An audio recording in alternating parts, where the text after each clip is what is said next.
record, and I am recording. And I'm guessing you can see the bookmap window that I have pulled up. Yeah, I can see it. My trade is working well right now. Oh yeah? Yeah. What? Tell me about that. What are you trading? It's Bitcoin, right? Do you Yeah. have Bitcoin up? Yeah. So I shorted Bitcoin from 58,320.26. Okay, so up here. Yeah. I'm just gonna. And it was like excuse me. I had this preliminary supply off of the weekly chart. So the preliminary supply is at 58,367. Okay. So we got that rejection right there because I was using Bowling Green strategy to break above. It was the first lower deviation at, let me see, 1 second, at 57,698.57. And I took that little breakout there, and then when we got up to preliminary supply, I just closed and flipped to the short side.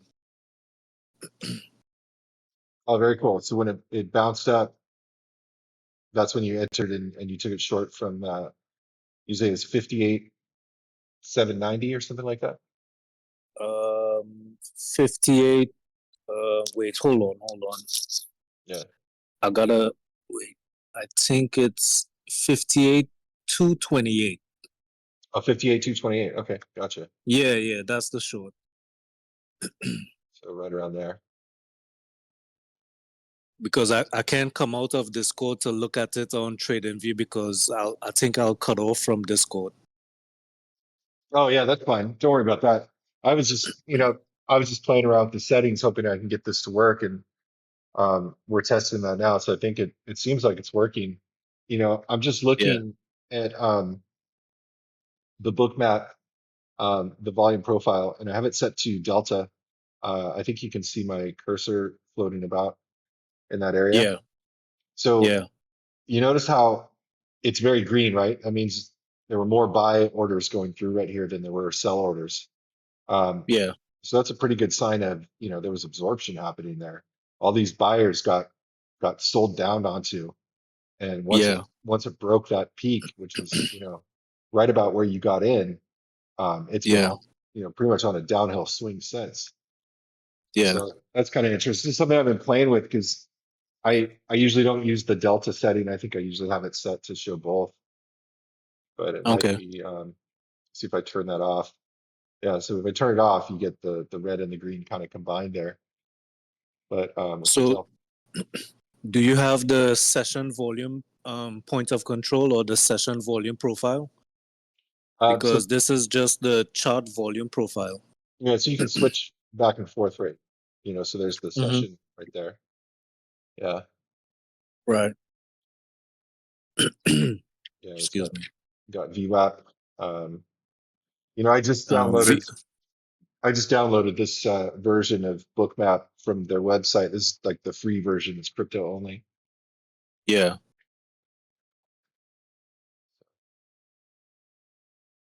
Yeah, I it's kind of was I was trying to I was trying to log into Bookmap, like the crypto version, like Coinbase, but they need like a API and stuff like that, like a API address. And I just got frustrated and I just closed out the whole thing. But I need to do that again. I need to try and log into to Bitcoin. I mean Bookmap using my Coinbase broker. yeah. So what's interesting about that, it used to work. It used to be. I don't even know if you had to have an account with Coinbase, or if you did, all you had to do was sign in. Give your username and password, and that data Yeah, would automatically go to Bookmap. And then they made it so you have to have the API key, which I had for a while. And then yeah. Coinbase changed their program. So I don't know if a regular API key will work inside of Coinbase. My old one had been updated to Coinbase Pro, and that used to be an Okay. option. And then they got rid of Coinbase Pro, and the new version of Coinbase that's API friendly I think they're going to start charging for it, and it's called I don't know, it's called like Coinbase One or something. Um, Oh, so I think okay. it's in beta. I don't think it's out yet. So that kind of calls into question: are we still able to get Coinbase data onto Bookmap for free? So my workaround for that was, I tried Kraken, I tried Binance. The Binance Euro site worked okay, but you're just getting, it's maybe not the biggest amount of data. I think the Coinbase data was bigger. There were more users Right, on Coinbase than the right. Binance Euro. So it Yeah. looked, it made the market look kind of thin when I look at Bookmap. I mean, it looks kind of thin right here. Like that's why I want to get away from this Mm, free kind of version of Bookmap what they give us, mhm, because I look at this guy's stream, his live stream from Bookmap. I think it's Kim 6A or something like that. mhm. And his depth of market is way bigger than this. You know, he Yeah. has a lot more orders on it. So I want to try and get like that, but I think there's restrictions with being in New York or in America. Or I don't know what's going on, Oh, man. you're right. There are restrictions in New York. Yeah, I know there's certain products that you can't even trade there. I think Phantom was one of them. I don't know about Bookmap or Bitcoin. yeah. Um, yeah, so I downloaded this free version and it defaulted to the DX data, which is this, data down here. And Yeah. I know when you look at stocks data, it's delayed, but I don't think it's delayed for crypto as long as you're not trading it. Um, so I was getting better data on sort of this DX feed than I was on the Coinbase or the Binance feeds. So Oh, okay. yeah, Okay. so I'm just using that. But like you said, it does look a bit more thin. Um, Yeah. so I considered even just buying I think it's $16 a month for the crypto data, and just buying that. Hmm. That's an option as well. I don't know, maybe down the road. Yeah. So you So could yeah. actually buy that from Bookmap, like it's a more in-depth market. Well, I think what you're buying is you're buying, yeah, I think you're buying the data and you're buying the ability to trade off of, Bookmap itself, Okay. So if I that understand comes correctly. with like Global Plus or something like that. No, no, that's the next step above free. So it's the crypto only subscription. Oh, okay, okay, Yeah, okay. Hmm. yeah, and then I think you need Global Plus for if you want to add your Rhythmic or your CQC data. Yeah. But I've been practicing trading Bitcoin on the weekends and sometimes even during the our live sessions when we trade in ES. Yeah, I'm practicing like if it's setting up properly, I'm practicing it because to me it's gonna eventually go, all these restrictions are gonna be lifted and we're gonna be able to trade it as the regular stock market and the futures. So I'm just trying to keep in step with how it's moving, so I'm accustomed and I'm used to how it's moving. sure.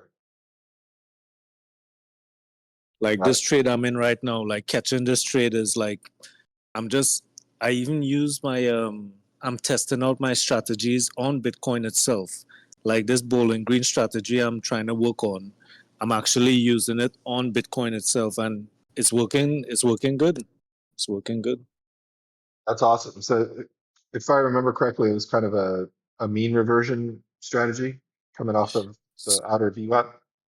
So I wouldn't say it's a mean reversion. I would say it's more like a reversal because Okay. we're buying off of okay, so we're looking for an accumulation between second lower deviation and first lower deviation. So it's kind of in sync with like the Wyckoff theory of having a preliminary supply, then the selling climb. No, it's not preliminary. The what is it called? The The first stop. Man, preliminary stop, maybe, or preliminary stop. yeah. Yes. So preliminary stop, then you get the selling climax. I mean the buying climax, and then you start to move sideways a little bit. Now, before we get the automatic rally, That's basically the trade I'm looking for. So there's the preliminary stop. We come down into the second lower deviation VWAP. We move sideways a little bit, and then we break above first lower deviation, and that's when we're actually getting the automatic rally. So I'm kind of sinking the both theories into that kind of play. I got you. Yeah, Yeah. So I mean it works well on paper. Like the last time I traded it this Friday, I ran into some problems because there was a lot of absorption on the ask, right? A lot of iceberg selling. So it wasn't like a proper setup where I could apply size to, because I have that restriction of the absorption to the top now. We eventually broke out, but the setup in hindsight we broke out, but the setup wasn't working properly with those iceberg sellers on top. yeah, yeah, So I got chopped up a little bit, but if I actually held the trade from the first time I got in, I would have I would have been riding it all the way to the top. But we have risk management, and it's apex evals and the drawdowns and stuff like that. So it's tricky. It's yeah. tricky. Yeah, for sure. You want to blow that trailing drawdown. Even if you're right, you can still blow an account. Exactly. Yeah, Exactly. you get exposed to too much risk, and that's it. So the way I'm trying to curve that is like, now I don't really like to scalp. I really like to try and catch these runners, but I have to remember that trend days are very rare. It's not the norm. Yeah, You're gonna get typical days most of the time. So the first target I should really be looking at is first upper deviation on the VWAP, or even second upper deviation. Anything more than that is just gravy. But I should, like, if we get resistance at those levels, I should just close the trade. yeah, yeah. That makes a lot of sense. You Yeah. know, I don't know if you can see my screen here. I'm playing around with. I'm looking at Bitcoin from a Yeah. couple days back, and there is kind of a. It looks like. Let's see if I can just mark it here. There was a. Looks like an automatic rally that happened right there. Let's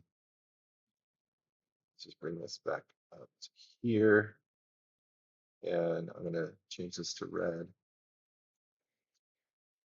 So just to kind of look at what you're talking about. So if if price was coming down and this was the preliminary stop right here, and then Mm-hmm. it came all the way down to support, and then you got that automatic rally up to supply right here. Um, Yeah. so I'm at the 45 right now. So if I zoom down, would you say to like a 2 minute or a 1 minute? Wait, try the 1 hour chart first. Okay. So from 45 to 1 hour. Okay. All right. So could you open up like the preliminary stop? Could you open that up a little bit? Like let's widen. Yeah. So show me where's your first lower deviation. So you got the VWAP right here, which is the blue line. Yeah. And so this first lower deviation right here along the IB right there, that first green line. If you go to the Yeah. top, it's right here. You want me to blow that up a little bit? So the session actually changed the VWAP right there. But before the session changed, right? Mhm. The first lower deviation was that green line right there. You're talking about this one here? Yep. Yep. Yeah, Yeah. yeah, So could you move it up a little bit? Right. So you see how we got that dip below to the second lower deviation, yeah, and then you get that pop back up above that first lower deviation. That's the yeah, right entry here. right there. Okay. And so That's what I'm working on. okay, so and uh you would be looking to start on the higher time frame, the 1 hour time frame. Well, it depends. on Bitcoin, I noticed like on the 1 hour chart, those VWAPs are kind of, it's a good indication of what's going to happen on the lower time frame. So trading on the 1 hour chart on Bitcoin seems like it's the best thing to start off with. Okay, that makes sense. I'm just doing a measurement here because I like to include the 50% line, Yeah.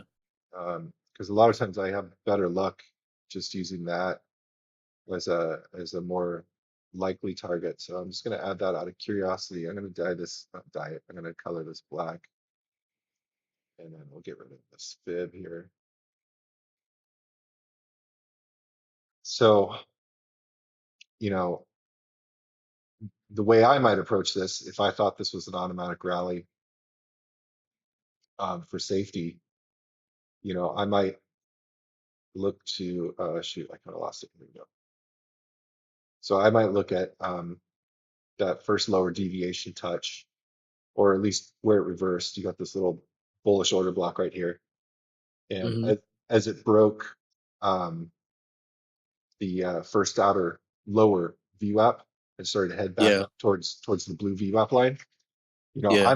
I might go heavy from the outer deviation to the 50% line. Right. That's something I've Right. been experimenting with. And then, maybe I'd take profit there and hold a runner. And you can see how it popped above it and then it kind of started to fall, and it held it. Yeah. So that to Hmm. me would be a really good signal to just keep that runner. Um, so I just kind of mark that, here's your sort of your entry. Oops, let's go green with that. Right there on the VWAP deviation. And then Yeah. that would be the exit would be the 50% line. The first take profit for me, I would probably lock in at this 50% line. And then I'd be Yeah. looking for it to test VWAP, because it usually does. But this is what I noticed, man. Anytime, because I work with the volume, the VWAP bands a lot. And Yeah. anytime, almost without fail, when you get a reversal like this and it heads back up towards VWAP, it never makes it on the first shot, and it always falls just short. And I feel like there's a bunch of people, jumping on, retail traders are jumping on right here because they see VWAP Yeah. as the target, and they get sold Yeah. down on, right? They get a stop Right. run, so to speak.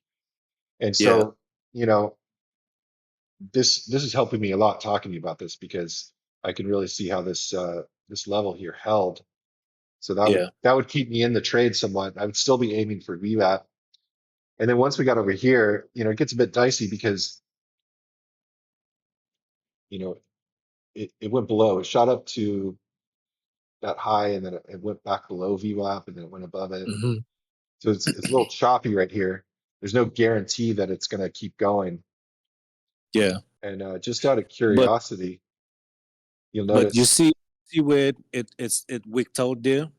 yeah, That's the session open. So right, anything going into the session open will be tricky. You would yeah, have take profit, you would have new buyers coming in, new sellers coming in. So in this kind of scenario, that's a tricky place. But mhm, what I look for at VWAP is initiative buyers. Once you get initiative buyers with volume pushing through VWAP, you're probably good to the first upper deviation.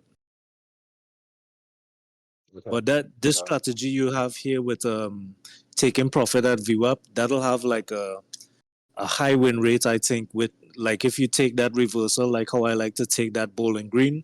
mhm, If I take profit at VWAP, like 90% of the time we're getting to like VWAP or in that vicinity. yeah, that makes a lot of sense.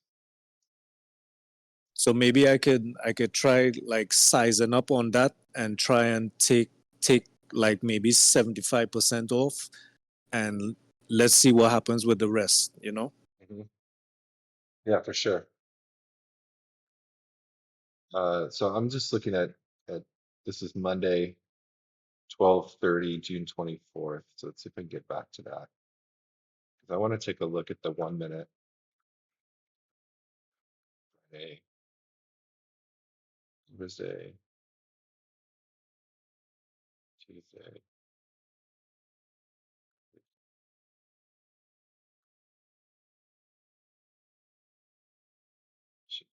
close here. You got some markups there. That's supply and demand. Yeah, this is I just marked the bottom of, where I thought it stopped, and then um, Okay. the top of the range. Okay. And I'm just waiting for my VWAP to populate here. Let's see it. It's on, right? BWMA. Oh, it did one of those weird things where it disappeared. Shoot. All right. Try a refresh. Yeah, I'm in the app. How do I refresh the app, I wonder? Oh, you're in the app. I don't know. Let's see. I think there is a refresh button in the app though. Yeah, there is. I just don't remember where. Maybe it's over here. Yeah, I think somewhere over here. Or try pulling down where it says what do you have there? Something for. Right there, yeah. Yeah, yeah. Pull that down, see if you get a reset somewhere in there. See it. No? I'm gonna try one other thing.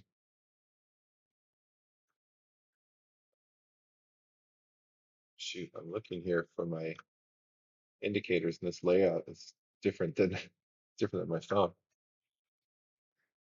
Oh well, no worries. I was just curious to see if that turnaround fit the 1 minute parameters for a mountain pass, inverted mountain pass reversal. Or you know what you could try to? You could go into where you double click on these like Bitcoin where you find them over here to the right Hmm. and try double clicking on it again. Yeah. Just double click on it again. Swap out for a second.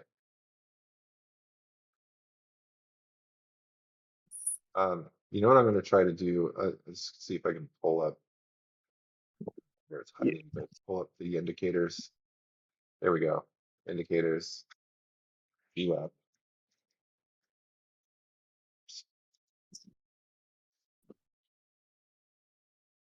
So we'll add that back in.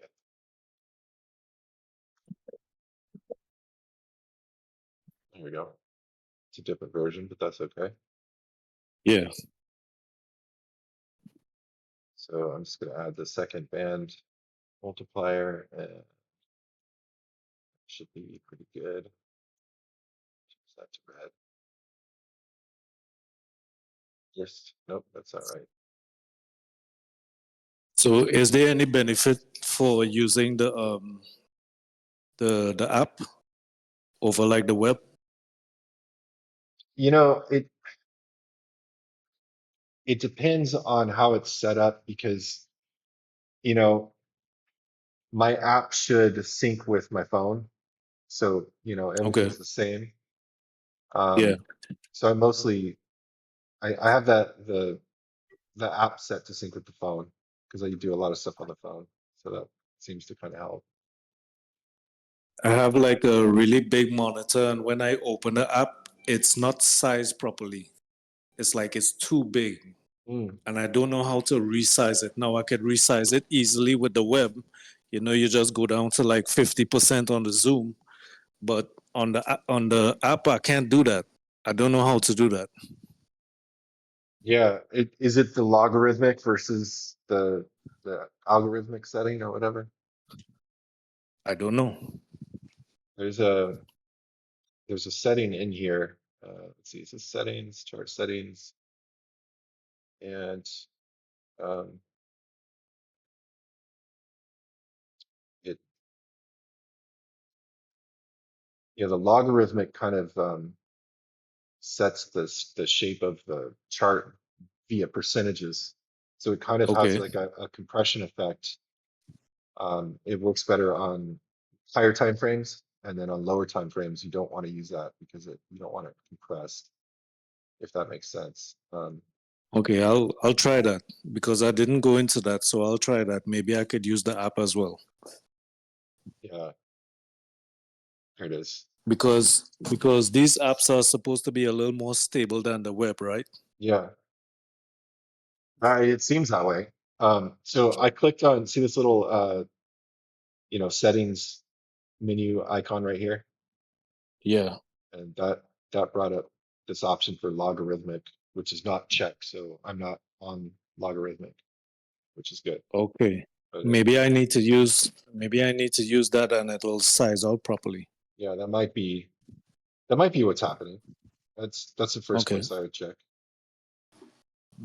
Cool, man. I So learned something today. Let's see if it works. yeah, let's see if it works. It's all about just, tweaking things. So Yeah, man. this is not exactly my criteria for a mountain pass is this is not it, but it is similar. Generally for me, the mountain pass starts on the second deviation.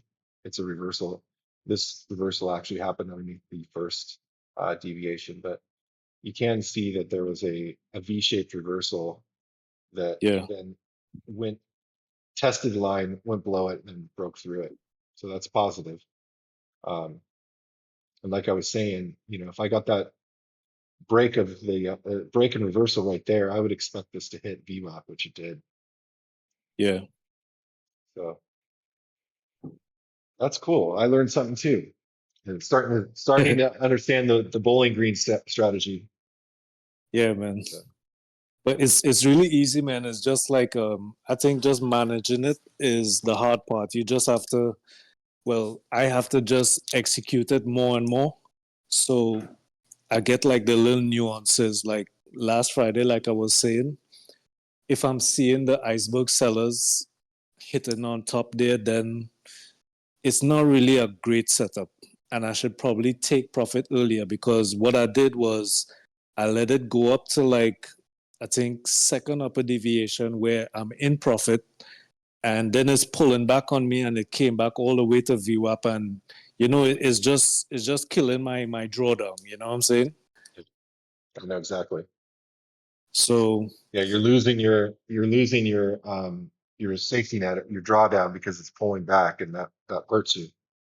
exactly. And then when it doesn't continue, then I'm suffering a loss plus the drawdown is getting closer. You know what I'm saying? So it's a lose lose. Yeah, totally. Wait, I wanted to ask you about something earlier. Um, Uh-huh. do you happen to know what size Apex account you need to trade the treasuries? So Hmm. I'm looking at the 10-year bond treasury, and Yeah. I think I tried it before on I think even 150K account. I don't think it's big enough to even trade one contract. I think you either need the 250 or the 300 um, account to trade them.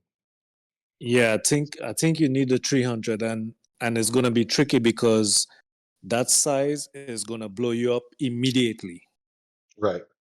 The size you're gonna take for that, like it's almost impossible to trade treasuries on Apex because I think I was calculating it once, and I think I actually tried to trade it or something like that. I can't remember, but as soon as I got in, it just kind of just went into a huge drawdown. Oh my God. But I think that was when I just started Apex, so my memory might be a kind of foggy on that. But I think it's it's just too much, you know. Yeah. No, I get that.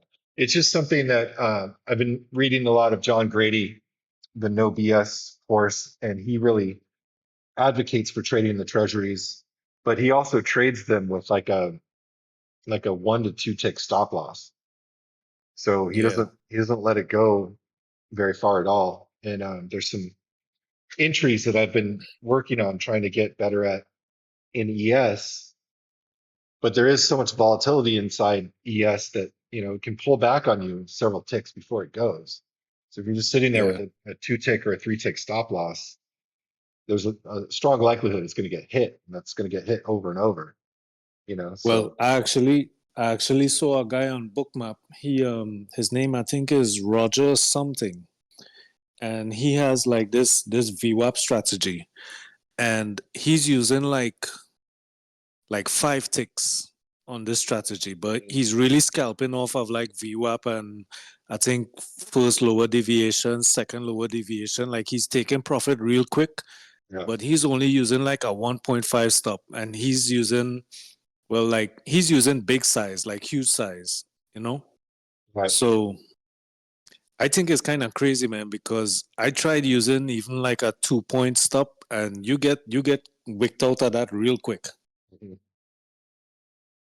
Yeah, I think the only way So it works is if you catch a level and you see it on the depth of market where there's just orders are just pounding the bids, let's say, and it's kind of creeping up and pulling back and creeping up and pulling back, but that level's mhm, holding, right? It's not getting pushed below it, or if it gets pushed below it, mhm, it's like one tick. That could be a yeah, good sign that the buyers are just piling in, and it's going to go as soon as the offer breaks, it's going to go. And so right. those are the opportunities where you can tighten up your stop loss quite a bit. So that's what I've been working on anyway. I've been trying. I actually had a lot of success with it too. Yeah. But then there's That days where I don't, and I feel like I'm looking at the chart and I'm just not seeing the setup. So I struggle with it. that's why I think we should we should start adding to the trading strategy development part of our Discord, because the more ideas we bounce off of each other is the more insight we'll get into our actual ideas, you Mhm. know? Yeah. Because just talking with you about this bowling green strategy is giving me a lot of ideas. You talked about that 50%. You talked about the VWAP, and it's something I notice as well. So it's encouraging me now to focus more on what's happening at VWAP. Are we getting the high volume? Because that's what I'm looking for. I'm looking for the high volume true VWAP, which is signifying that initiative buyers are stepping in at VWAP.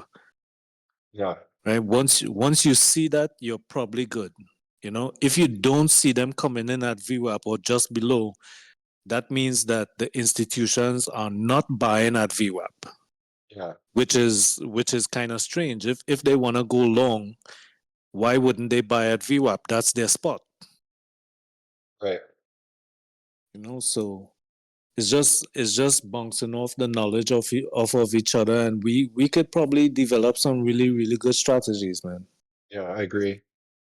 Um, I'm just thinking, I'm just looking at the Bitcoin chart right now, uh, Mm-hmm. the the Bitcoin to Tether on Coinbase, and like what you said about, um, why aren't they buying at VWAP, Yeah. right here? So you got IB and such, but looking at this drop that happened, and then this retest right here at VWAP that wicked out and then failed. I think it's pretty clear that the initiatives here are selling.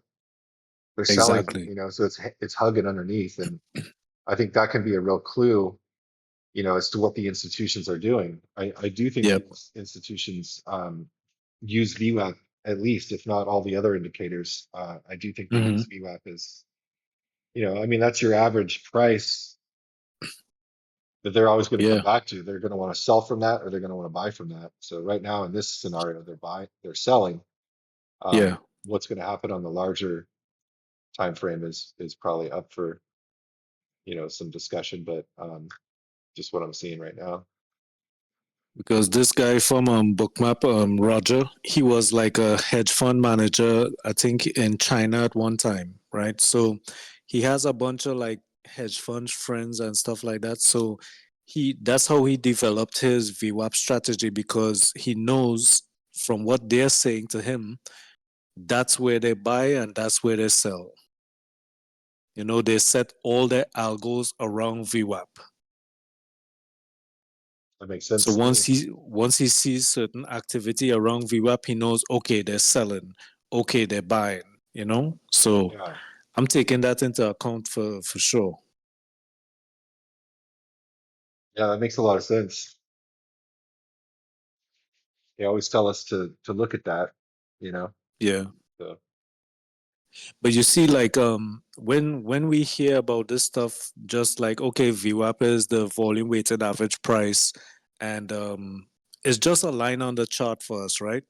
yeah, But if we could actually walk into a hedge fund and see a whole bunch of traders working off of VWAP, it'll give you like a different vision or a different view of what's actually happening in the market.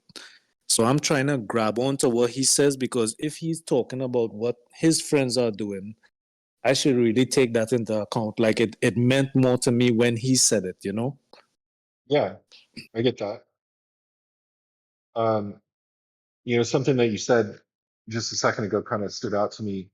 Um, you were talking, I don't know if it was this guy Roger specifically or another one, but you were talking about how he scalps at VWAP and then he Yeah, just kind of takes profit at the next level, so just yeah, to kind of illustrate that, if he was going to go long right here at VWAP, he'd be mm-hmm. taking profit at the next deviation, not waiting for it to go all the way to the outer deviation, but literally just Exactly. going level to level, and that's it, and Yep, out.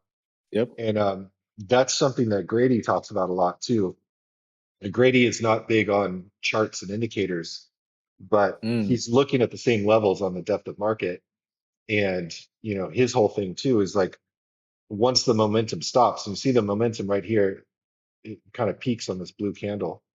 Um, he's like, that's it. The move is done. Don't hold for another couple ticks. Get out. yeah, That's yeah, and his point is that that's what the professionals, that's what the institutional scalpers are doing.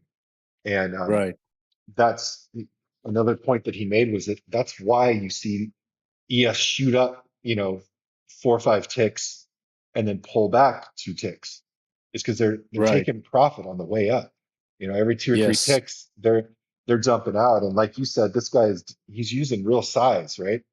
I don't know Mm. how many contracts, but let's say more than 10. The way Um, he's sounding it is definitely more than 10. Like he doesn't yeah, want to say, but he says it's big size, you know. they could be So I'm anything like, from wow. 20 to 100, you know? Right, right. That's what I would expect.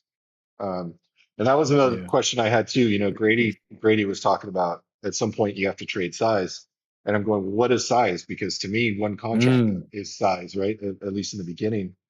And I'm starting to trade 10 contracts and feel pretty good about that. And it's like, he makes a comment in the book. He says, well, small traders like you and me that are trading 10 contracts or less. And I'm going, small traders trading 10 contracts. Okay.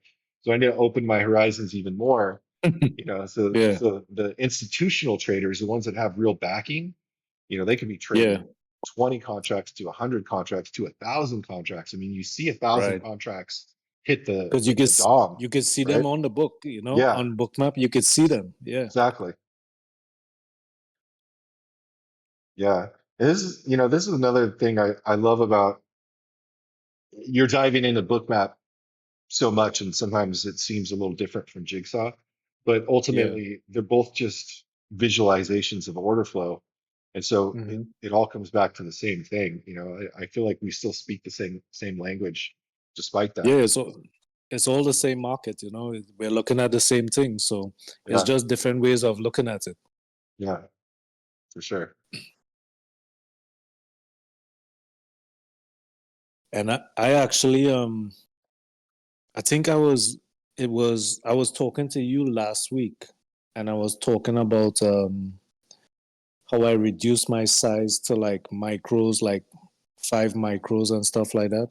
Oh yeah, And then I don't know, this week here, I just decided, wait, I think you mentioned something. You said if you can't manage one contract, then what can you manage? You know, something to that effect. right. And I thought to myself, I was like, well, it does make sense. If I'm trading futures, I should at least be at the minimum of one mini, you know? I mean, So that yeah, if you can get good at that, then I feel like you're in a better spot, you know? and plus you get to kind of you get to kind of master your emotions better because you know you're putting on the risk and it'll give you a little more discipline because I actually mismanaged my trade on Friday. Like when we were getting those mean reversions, I actually I changed from minis, I mean the MES to the ES, right? So I'm not trading MES anymore. I'm sticking with the ES and I'm starting off with one contract. Yeah, And that's my baseline. So if I'm gonna risk 4 points, it has to be on a good setup. You know, so that's yeah, supposed to give me a little more discipline in where I want to take this trade and why I'm taking the trade. Like the reason has to be there. I can't just be winging it. You know what I'm saying? yeah, Because I actually did go into like I think it was like $1,000 drawdown, right? right, But I made the comeback trade like on the breakout of Camarilla R3. But before that, getting chopped up, and I was in and out too much, and I was not taking profit. You know, yeah. so I kept looking back at that live trade that I did, and I'm like, yeah, I can't do that. I can't do that. That makes a lot of sense. If you could, I'm working on that too. It's like, it's not worth it to me to go that deep into drawdown anymore. I'd rather just take the scratch and try Yeah. again. Um, even just pay the fees, whatever happens, and try to get back Mm-hmm. into. Um, because I feel like that's kind of where I'm at. There's days when I know how to do it. I know how to throw size, and Mm-hmm. I have an 80% win rate. And then there's days where I have 3 losses in a row that just decimate my account. And Right. so I'm really trying to trying to dial that in, you know. Yeah. And what I actually did was when because we rotated in that Friday session, right? So when we actually got the breakout of Camarilla R3, to me there was nowhere else to go. After all that build up around VWAP, we had to break 5600 and push up above that, right? Because Right. all the iceberg buyers they were constantly buying underneath. They had the resistance of the iceberg sellers, which could probably be the same person, right? And That's exactly right. eventually, yep, eventually they picked a side. So I actually put on 15 contracts on that break Because you because I saw, was I was yeah, super confident that we would get to 5610 because when I looked over at Trader Map Pro, that's where the liquidity was. So I'm like, all that effort, and then you're gonna reverse from here? I don't think so. I yeah, don't think so. We churn too much for you to not let that coil, like the coiling effect that springs out. I think that's what happened. right. And I also like looking at Friday, right? Even though we're pushing to new highs, I don't see the buying. To be honest, Yeah. I don't see big volume buying. But it's To like, me, what I'm yeah, it's like they've pushed price up and then they're just dumping on all the retail. yeah, the only thing I think I'm seeing is when the icebergs from the iceberg sellers when they stop applying pressure, that's when you get like a liquidity vacuum on the ask, and that's where the buyers get chance to push up. So it's Yeah, really low resistance buying. It's just a vacuum being filled on the ask. It's not initiative big buyers stepping in and pushing through liquidity on the ask, which is totally yeah, different. it is. I hear what you're saying. Um, it's the reason you get that vacuum is because they pulled the order, right? Exactly. Yeah, and it's like a lure, it's a trap. They give And them like they a go ahead. little bit, they give them a few feet to move, and it looks like the move is going to happen, and then they could Hmm. they could smack down, and just drop a bunch of orders on, 1,000 lot on the ask anytime they want to. Mm-hmm. It's like a baiting the mousetrap. That's why I think it's kind of like the same player, because if he could create that vacuum in the market, when he hits market order with like 1,000 contracts, it could easily jump 4 points Yeah, because he's pulled off the ask, and it creates that there's no resistance. yeah, Once he hits that market order, it's gonna get filled. that's right. Yeah, and so he created that. And what you're saying is he created that by having large sell orders, large offers on the ask, and then Mm-hmm. and then you know then he buys a couple ticks down. He puts large orders on the bid, and when he's Mm-hmm. buying, he kind of pulls the offers off the ask. So he Yep. starts to make it look weaker up top, Mm-hmm. and vice versa. He's doing the same thing up top. He's making it look strong on the ask on the offers, and then he Mm-hmm. pulls his bids, and and so sellers start to jump in there, and then all of a sudden he Mm-hmm. places his bids up there, and he eats up all those offer quotes that just came in, all the weak hands that Mm-hmm. just came in. He eats those up, and Yep. he's accumulating. He's accumulating. He does this, and you see the prices getting pulled from the bid and ask, and they add it back in on both sides. Mm-hmm. And you kind of have to know That, which way it's going to go. But once he does that, and he's, let's say, accumulated enough, then all he has to do is pull his offer and create mm-hmm. that vacuum, and then everyone else scrambles out of the way, and boom, price shoots up. I mean, imagine if you had 20 contracts and it went 2 points, or even, 8 ticks. I mean, that's a Yeah. lot of money, and it's Yeah. it's easy, and he just created that, right? He just created that scenario. It's completely Mm-hmm. manipulated.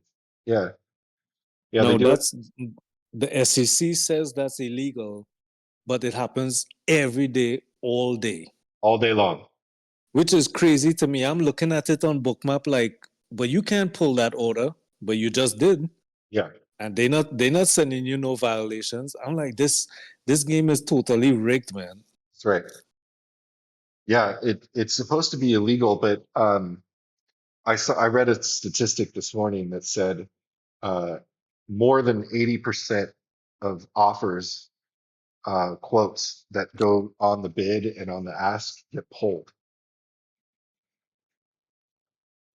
on It's average. it's all it's all about money, because if that's how the market makers and like the big guys are making money, then why would they stop it?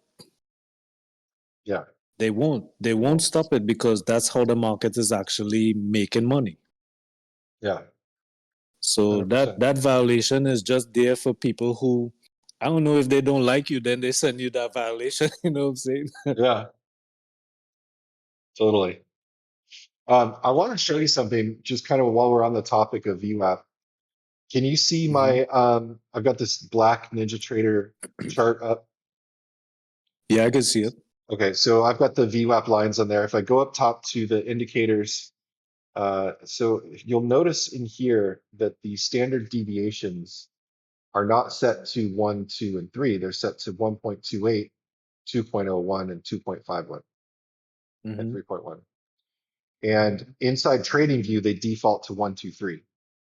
Each Yeah, deviation is just 1%, then 200%, 300%. So yeah, this defaults inside NinjaTrader. You can change it, but I got curious about it because it was set that way. And so yeah. I started setting my uh, Trading View settings to match. And so I Mm-hmm. went in here and I changed, instead of 1, I changed it to 1.28. I changed this to 201 and this one 251.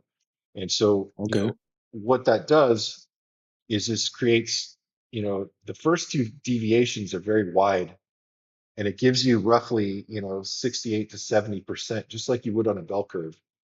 It gives you okay, this is the average area of trading, and then it gives you a smaller outer third VWAP deviation. You see how it's much smaller.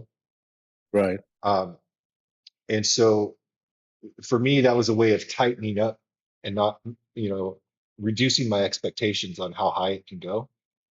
Hmm. And also, Okay. it tightens up the area. that's the trending deviation, you'll notice price sticks. It was kind of trending right here. It sticks inside this deviation. Yeah. So I really got used to trading it that way, and I kind of like it. So I changed my settings to kind of mimic the bell curve, you know. So Yeah. this would be like a horizontal bell curve, and this would be your, you know, your value area high, extreme, and then this would be the extra extreme, right? And then this would Hmm. be the average trading area. So it's just something, you know, to consider, because you're using NinjaTrader and you're using TradingView, and you're going to get different VWAPs if you just use the, the default settings. Um, on now I have quantum trading from Anna Coolin. She has the VWAP indicators, and I kind of trust her the way she develops her stuff, like from her volume price analysis and stuff like that. I think I would be I curious think what, it's a yeah, go ahead. yeah, I think it's a little different from Bookmap because when I set it on Bookmap, now it's the same. It's 1, 2, 3, right? Mhm. But on Bookmap, the levels are different sometimes, and I think the levels are a little tighter on Bookmap. And I just kind of chalk it up to it's just how it's reading the order flow. Maybe it's a little more detailed on Bookmap. That's why it's getting those calculations slightly different. Sure.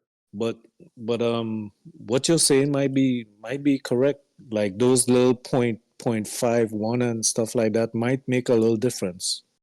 It I think either way works. It's just what you get used to. But it might be Yeah. that, well, two thoughts about Bookmap. It might be that it also is using a different formulation, but it could Mm-hmm. also be the formulation could be changing with the chart size, right? Because anytime you zoom in on the chart and zoom out, the calculations in Bookmap kind of adjust to that. So it could be that as No, well. this for the anchored VWAP, the Mhm. way I'm using it, it's set from a certain time. Gotcha. So no matter how you move around the chart, it's gonna be calculating from that time. I see. Yeah. Yeah. Okay. Yeah, that's something that I would want to dive down that rabbit hole and figure out is what formulation they're using, why it's different. I know there are Mm. different calculations. So But that's why I like talking to you, man. You have a very calculative kind of mind. Like the way you went in there and see those little numbers, I just look at it like, all right, 1, 2, 3, and that's it. But you really notice some nuances, man. That's really cool, man. oh, thank you. You know, I'll tell you, the way I noticed it was when I'm looking at the, you know, I'm sitting here with TradingView open, and I'm trading off of NinjaTrader, and I'm going, Yeah. wait a minute, the VWAPs don't match. You know, so I'm Mm-hmm. going, well, what target is my target if the VWAPs don't match? And so I open up the settings, and sure enough, they're different settings. I went, Yeah. well, No, oh shoot, I note okay. I noticed the same thing, but I never went in there like how you did. So, Oh, I mean, hats off dude, to you for that, man. I just look at it like, something like oh, it's that, Ninja Trader. something like that would drive me crazy. I mean, if I wasn't able Okay, okay. to come up with some sort of explanation, I would still be spinning out on it, you know?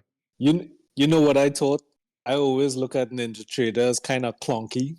Uh, And I just look at it like, oh man, that's Ninja Trader. It's never right on here anyway, you know? I hear you.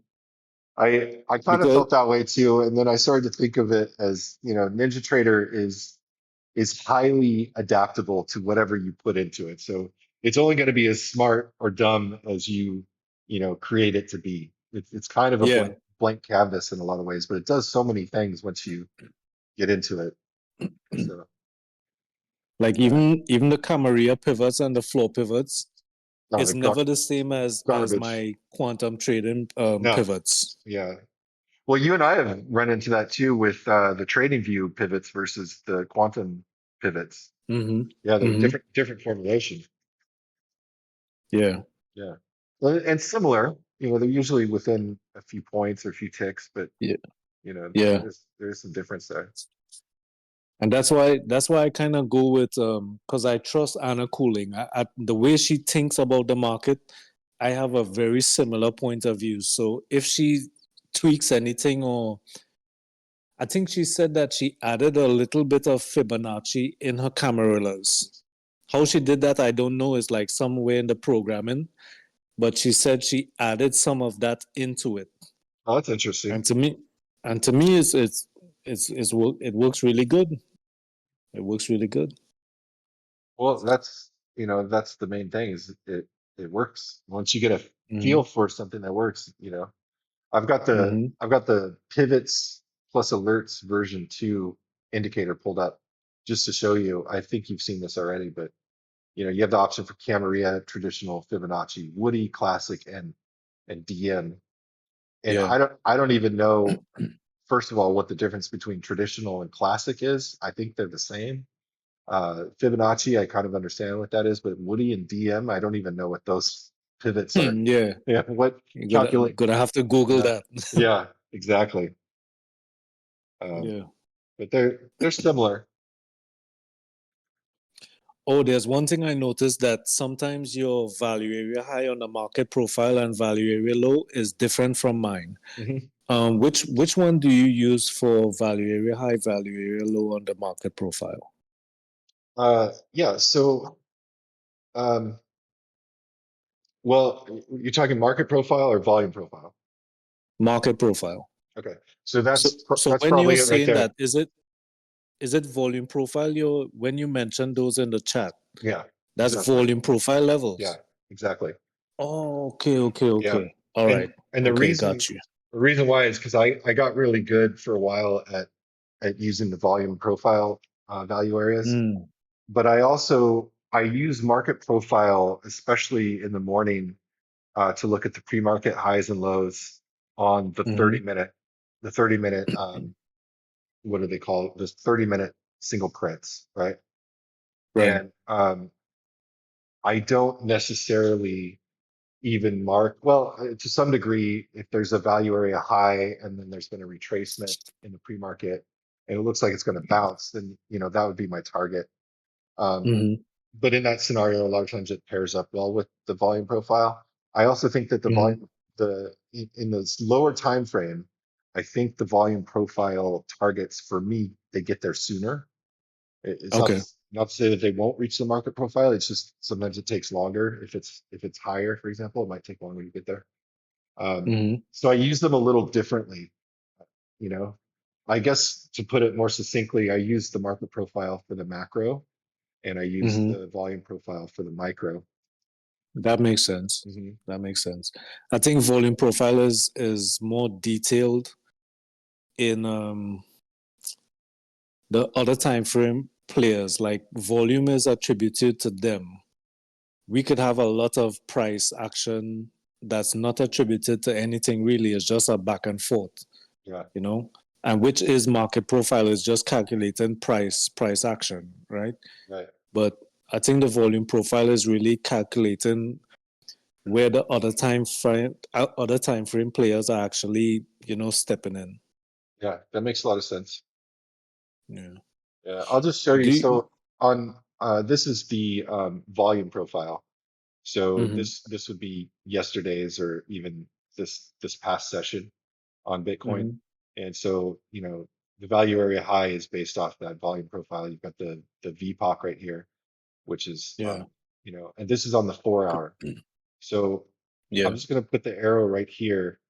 And then if I switch to the 2 hour, I like to see, is there a difference? Okay, so you can see VPOC stayed right where it was. If I switch to the 1 hour, it's kind of in the same spot. Go to the 30 yeah. minute. So you can see, so that to me, that's a very strong level. Sometimes when I switch through the levels, through the time frames like that, this VPOC changes. It goes up, it goes down. I've showed you that before, and that can be a good indication Yeah. that things are changing on the lower time frame that haven't exhibited on the higher time frame yet. So that can give you a little insight there. Do you have in your settings? Do you have developing VPOC? I do not. I do not use that one. I've used it in the past, but it was just too much information for me. I use it a lot because Yeah. um I want to see what happens when it moves, because when it moves into price, it actually has to either sell or buy from that level. So it gives me like a little insight into where there's action taking place. Is it gonna sell from here when it moves up? Is it gonna, Okay. buy from here? So I just added it in, this line right Right. here. Yeah, so you can And see now it. it moved up, right? So what do they Right. have to do? They're buying right there. They came down and they tested it, and the last candle is buying off of it. Yeah, that's right. Yeah. Well, that's interesting too, is just at a glance, you can see it price moves from value area low and then it Hmm. shoots up to VPOC, and you've got the developing VPOC kind of following that, which makes sense. That's what would happen because that's where the volume is happening. Yeah. And Yeah. what subscription do you have on TradingView? Do you have premium? Yes. Yeah. There's this go to indicators and type in TPO.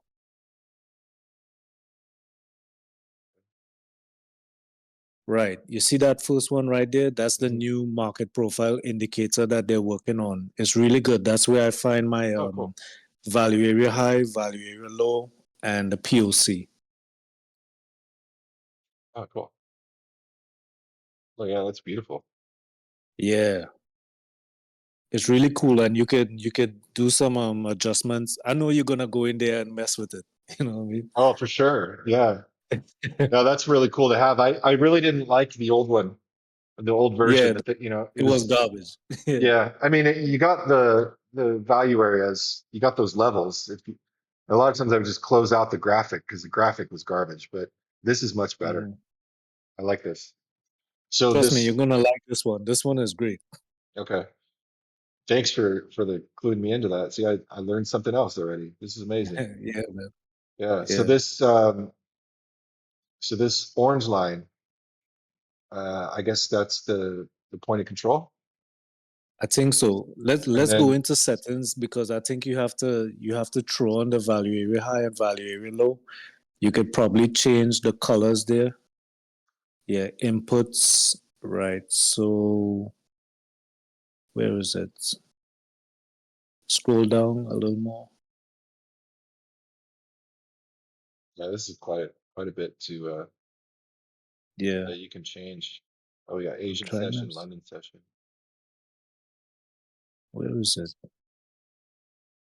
I'm seeing this point of control line color. This is red right Yeah. here. Box color, text color, TPO text color.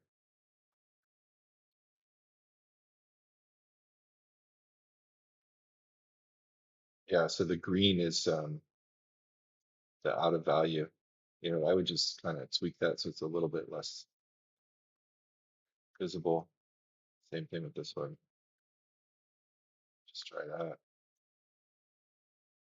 Have the blue be stronger in value box color. That's good. And scroll down a little more. Um, let's see. Where is this? I think value area high, value area low is a little lower. Scroll down a little more. That's about as far as it goes right there. That's it. Yeah.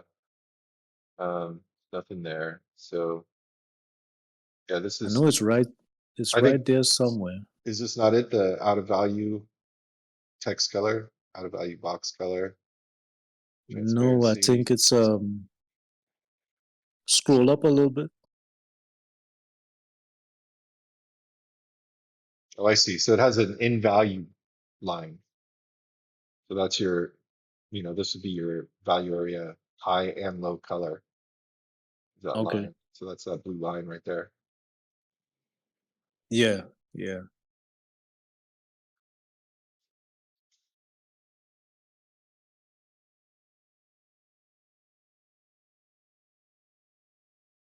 It's good to know. Good stuff. I Yeah. wonder if the way it says And TPO, it looks like, sometimes on different charts, like let's say you put that on Bitcoin, You might have to up the what is it? I think it's the. Could you scroll up a little more? Sure. Straight to the top. Right. You see manual tick size is 100.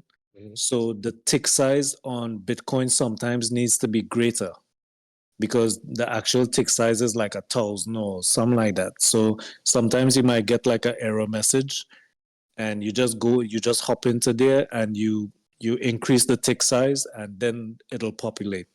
I see. But it looks like it's what time frame are you on? You're on the 1 minute? Yeah, I Right. just kind of came down to the 1 minute um to see if I could see it, but it's not quite looking right to me. Let's go on the 30. There we go. I was just curious if you can get this to break down into letters, Yeah. the Yeah. shading. I think you can. Yeah. I have mine set to letters. But could you open it a little more? See if you start seeing the letters. When I zoom in, I bet you it's a setting in there that you have to change. No, it's a setting you have to change. Yeah. Yeah, that'll give me something now. Auto tick size.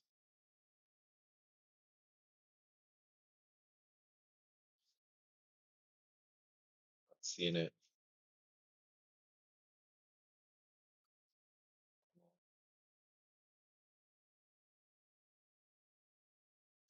I'm sure it's in here It somewhere. looks like you have it set there. Show TPO info text. Yeah, Plot what it's TPO letters. So I don't know why it's not showing up. yeah, it might just be that I just started using it and hasn't totally populated yet or something. Or maybe try increasing the tick size. Okay. I've had it at 1,000. Or you had it 1,000. Try 5,000.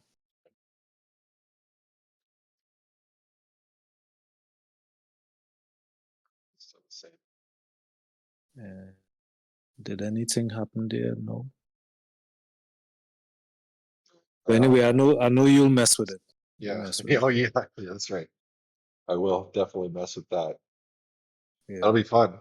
Yeah, I really like that for showing um, reversals and targets and stuff like that. Yeah. That's cool. Let's just do it. What am I on the And 30 I, minute? I didn't let you know I've been recording this whole time because I wanted it to be natural, you know what I mean? So we could probably post this on our channels. That's funny. Because I've been recording this whole time as well. Oh, okay.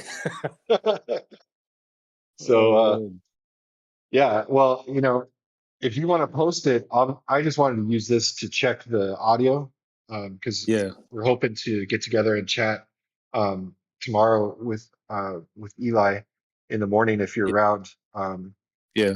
11 or 12 so I guess around 2 o'clock your time, Sunday. Yeah. Yeah. Well, I'll be available probably a little later, maybe like at 4. Okay.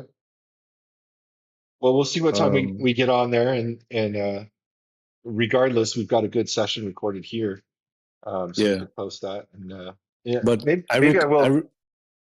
Maybe I I will recorded post this. mine too. Yeah, I recorded this on my phone, but I think your recording will be much better. So, because I had like notifications popping up on the screen. Oh So, yeah, if you could send me your recording, I don't want to post this with like my notifications going off, like you know what I mean? for sure. Yeah, Yeah. I'll see if I can get that uploaded. I'll work in that right now. So Okay. Cool. cool. Cool. Yeah. Well, I got to get going. I'm supposed to be home to feed the dogs, but All right, bro. real happy you jumped on, and great to connect with you. And we're going to go ahead and post these. And if anybody has any questions, feel free to hit us up on our Discord, Premium Tier Futures. That's at Premium FTS. And with that, Yeah. I will sign out, and I will touch base with you tomorrow. All right, bro. Great session. Thank All you, right. bro. Thank you. All right. Later.